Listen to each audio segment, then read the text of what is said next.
बात कर लेते हैं पॉपुलर फ्रंट ऑफ इंडिया यानी पीएफआई की। कर्नाटक हाई कोर्ट ने पीएफआई पर प्रतिबंध को चुनौती देने वाली याचिका आज खारिज कर दी। ये याचिका पीएफआई की कर्नाटक इकाई के अध्यक्ष नासिर पाशा ने दायर की थी।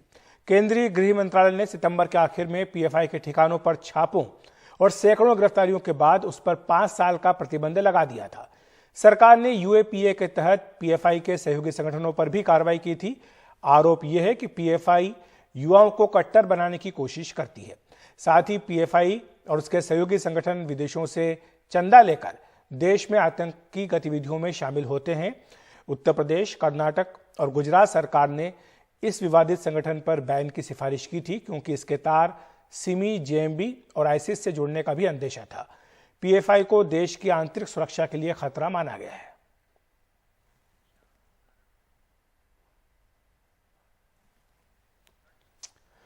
और हमारे सहयोगी निहाल किदवई हमारे साथ मौजूद है इस खबर पर चर्चा करने के लिए। निहाल, क्या बताया है, किस आधार पर हाईकोर्ट ने इस याचिका को रद्द किया है?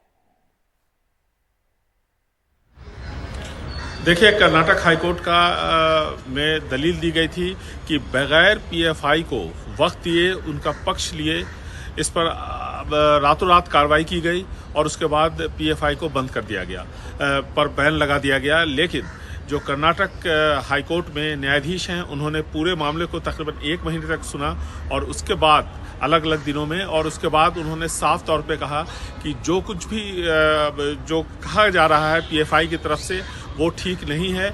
इसके लिए जो दलील दी गई है वो भी तर्कसंगत नहीं है, और ऐसे में जो याचिका दायर की गई थी कि पीएफआई पर जो बैन लगाया गया है वो कानून संगत नहीं है, उसको खारिज कर दिया गया।